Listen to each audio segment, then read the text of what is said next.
অফিসের নতুন সময়সূচি ৯টা ৫টা ঈদের পর প্রথম কার্যদিবস থেকে কার্যকর হবে। শাহবাগ থানা স্থানান্তর হচ্ছে সাকুরাবাড়ের পেছনে। দেখছিলেন বিআরবি কেবল সংবাদ শিরোনাম, এবারে বিস্তারিত। সকাল ৯টা থেকে বিকেল ৫টা পর্যন্ত অফিসের নতুন সময়সূচি নির্ধারণ করছে মন্ত্রিসভা। ঈদের ছুটির পর প্রথম কর্মদিবস থেকেই এই সময়সূচি কার্যকর হবে। রবিবার থেকে বৃহস্পতিবার নামাজের বিরতি ১টা থেকে ১:৩০। দেশের সকল সরকারি, আধা সরকারি, স্বায়ত্তশাসিত প্রতিষ্ঠানের জন্য এই সময়সূচি পুনর্নির্ধারণ করা হয়েছে। তেজগাঁয়ে প্রধানমন্ত্রীর কার্যালয়ে অনুষ্ঠিত মন্ত্রিসভার বৈঠকে সিদ্ধান্ত নেওয়া হয়। বৈঠকে সভাপতিত্ব করেন প্রধানমন্ত্রী শেখ হাসিনা। বৈঠকের পর সচিবালয়ে ব্রিফিংয়ে মন্ত্রিপরিষদ সচিব মোহাম্মদ মাহবুব হোসেন জানান, বনশিল্প উন্নয়ন কর্পোরেশন আইন ২০২৪-এর খসড়া চূড়ান্ত অনুমোদন দিয়েছে মন্ত্রিসভা। জাতীয় জীবন নিরাপত্তা নীতি ২০২৪ এবং ড্রেজিং ও ড্রেসড ম্যাটেরিয়াল ব্যবস্থাপনা নীতিমালাও চূড়ান্ত অনুমোদন দেওয়া হয়েছে। এছাড়া সোহরাওয়ার্দী উদ্যান থেকে শাহবাগ থানা স্থানান্তরের বিষয়েও নির্দেশ দেয় মন্ত্রিসভা। মন্ত্রিপরিষদ জানায়, সোহরাওয়ার্দী উদ্যানের স্বাধীনতা স্তম্ভ নির্মাণের জন্য হোটেল ইন্টারকন্টিনেন্টালের বিপরীতে সাকুরাবাড়ের পেছনে থানা স্থানান্তরের সিদ্ধান্ত হয়। রিমালের ক্ষত কাটিয়ে ঘুরে দাঁড়ানোর চেষ্টায় ঝালকাঠির কাঠালী উপজেলার মানুষ। ভাঙা ঘরবাড়ি মেরামতে উপায় দেখছে না অনেকে। ব্যাপক ক্ষতি হয়েছে কাঁচা পাকা সড়ক ও ফসলের। চরম সংকট চলছে বিশুদ্ধ পানিরও। বেড়িবাঁধ ভেঙে যাওয়ায় আতঙ্কে বিষখালী নদীর তীরবর্তীরা। ক্ষতিগ্রস্ত অবকাঠামো দ্রুত নির্মাণ এবং ক্ষয়ক্ষতিদের সহায়তার আশ্বাস দিয়েছে উপজেলা নির্বাহী কর্মকর্তা। ঝালকাঠি প্রতিনিধি মোহাম্মদ মাসুদুল্লাহ আলমের তথ্য ও ছবি নিয়ে ডেস্ক রিপোর্ট। চারদিকে ঘূর্ণিঝড় রিমালের ধ্বংসলীলা, বিধ্বস্ত ঘরবাড়ি, উপড়ে পড়া গাছপালা, তলিয়ে আছে অনেক এলাকা। ঝালকাঠির কাঠালিয়ায় তলিয়ে থেকে পচে যাচ্ছে শত শত একর জমির রবি ফসল ও রোপা আমন। উপজেলা কৃষি কর্মকর্তা জানান, ২০০০ হেক্টরের বেশি জমির ফসল নষ্ট হয়েছে। এছাড়া এখনো বসত ঘরে ফিরতে পারেননি অনেকে। ভেসে গেছে ১৮০০ পুকুরের মাছ। জনস্বাস্থ্য প্রকৌশল বিভাগ জানিয়েছে, নষ্ট হয়েছে ২৪০০ টিউবওয়েল। ৯ কিলোমিটার বেড়িবাঁধ ও রাস্তা ভেঙে যাওয়ায় চরম আতঙ্কে রয়েছে বিষখালী নদীর তীরবর্তী মানুষ।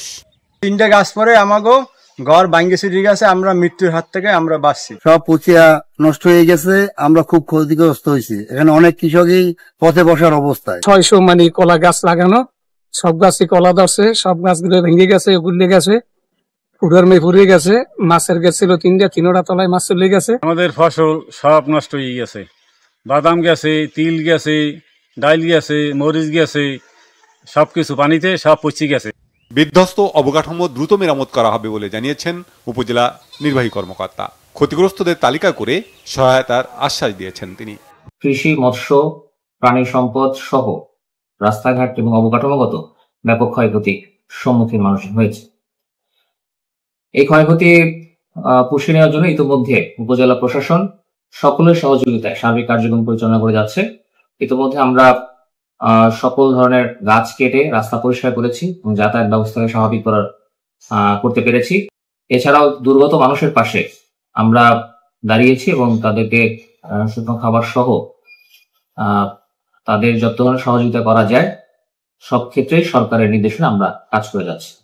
দুর্গত এলাকায় টিউবওয়েল ডুবে থাকায় বিশুদ্ধ পানির তীব্র সংকট দেখা দিয়েছে। কাজ না থাকায় চরম কষ্টে খেটে খাওয়া মানুষ। Bangla vision news desk. Narayanganj ও পাশের জেলাগুলোর ব্যবসায়ীদের মিলন মেলা সোনারগাঁয়ের ২০০ বছরের হাট কাইকারটেকের। কালের পরিক্রমায় জৌল সারিয়েছে এই হাটটি। ব্যবসায়ীদের অনেকে আফসোস এই নিয়ে। প্রাচীন এই হাটটি নিয়ে সোনারগাঁ প্রতিনিধি মোহাম্মদ আল আমিনের রিপোর্ট। নারায়ণগঞ্জের সোনারগাঁয়ের ব্রহ্মপুত্র নদের তীর ঘেঁষে গড়ে ওঠা কাইকারটেকের হাট ২০০ বছর আগে। বিশাল বটভূমির নিচে হাটটি বসে প্রতি রবিবার। হাটে ঢুকতেই চোখে পড়ে সবচেয়ে আকর্ষণীয় খাবার ঐতিহ্যবাহী পুতা মিষ্টি। এক একটি মিষ্টির ওজন প্রায় ১ কেজি। মিষ্টির আকার অনেকটা মশলা বাটার পুতার মতো, আর সেই থেকেই এর নাম পুতা মিষ্টি। এছাড়া তালের রসা, কালোজাম, রসগোল্লা, জিলাপি, মোহনভোগ, লালভোগ, বালুশা সহ নানা জাতের মিষ্টি পাওয়া যায় এই হাটে। এটা হলো বড় বুতা, এটা হলো ছোট বুতা, এটা হলো রসগোল্লা বড়টা, এটা হলো ছোট রসগোল্লা। বুতা মিষ্টি আর বড়টা খাইতে অনেক দূর দূরান্ত থেকে লোকজন আসে। এই নুনের টেক, কালাবাইরা, ময়দাস, তারপরে নবীগঞ্জ, বন্দর, যা কইবেন অর্থ এলাকা সবাই। শুধু মিষ্টি নয়, কাইকারটেক হাটে লেবুর গুড়ের শরবতের স্বাদ প্রাণ জুড়ে যায় শরবত প্রেমীদের। দীর্ঘ ৬৫ বছর ধরে হাটে গুড়ের শরবত বিক্রি করছেন নজিবুর রহমান। ফ্রান্স থেকে আসার পরে কাইকারটেক হাটে প্রতি সপ্তাহে আসি আমি, শুধু হাটটা দেখার জন্য এবং শরবত খাওয়ার জন্য। ক্লান্তি দূর করার জন্য একটা ভালো, আর এটা খুব দামটাও রিজনেবল আছে, কম দামে পাওয়া যাচ্ছে। জীবনযাপনের জন্য প্রয়োজনীয় নানা কিছুর পসরা সাজিয়ে বসে এ হাট। মাছ ধরার বিভিন্ন সামগ্রী, গরু ছাগল, হাঁস মুরগি, কবুতর, খাল ও নদীর মাছ, কাস্তে, দা, বঠি, কুড়াল, জামা কাপড়, কলমের গাছ সহ নিত্য ব্যবহারযোগ্য নানা কিছু বেচাকেনায় ব্যস্ত ব্যবসায়ীরা। মৌসুমী নানা ফল যেমন আম, জাম, কাঁঠাল, লিচু ও খাবার জিনিস থেকে শুরু করে ঘরে বানানোর আসবাবপত্র সবই ওঠে এখানে। ঝালমুড়ি, মুরালি, বুট, পেঁয়াজু, নিমকি, চানাচুর, মোয়া সহ নানা ধরনের লোকজ খাবারের ঠাসা এ হাট। পুরোনো হাট, এই জন্য আমরা এই ফার্স্ট টাইম দেখতে আসছি। তবে আমরা গ্রাম্য কিছু জিনিসপত্র কেনাকাটা করেছি। এখানে সব জিনিসই এলাকার, যার ফলে ফ্রেশ জিনিস কেনার জন্য আমরা এখানে আসি। সাশ্রয়ী মূল্যে আমরা সবকিছু পাই এবং আমরা যুগ যুগ ধরে দায়ী ব্যবহার করতেছি, আমরা করতেছি, আমাদের ভবিষ্যৎ প্রজন্ম করবে। ঐতিহ্য রক্ষায় হাটটির সংস্কার চায় হাট কমিটির সভাপতি। হাটে কিছু ড্রেনের দরকার, ড্রেন হয় না। তারপরে গার্ডের দরকার, গার্ড নাই। নৌকা বিরতে পারে না, ওই খাল কাটা নাই। এরকম অনেক সমস্যা হাটের। এই হাটের আমরা সংস্কার চাই, যেভাবে সংস্কার হয় কর্তৃপক্ষ যেন এটার দিকে একটু নজর দেয়। ঈদুল আজহার সময় এখনো নারায়ণগঞ্জের সবচেয়ে বড় পশুর হাট বসে কাইকারটেকে। Bangla vision news desk.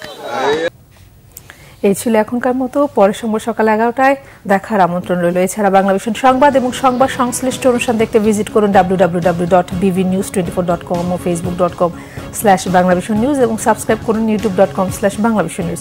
ধন্যবাদ সবাইকে।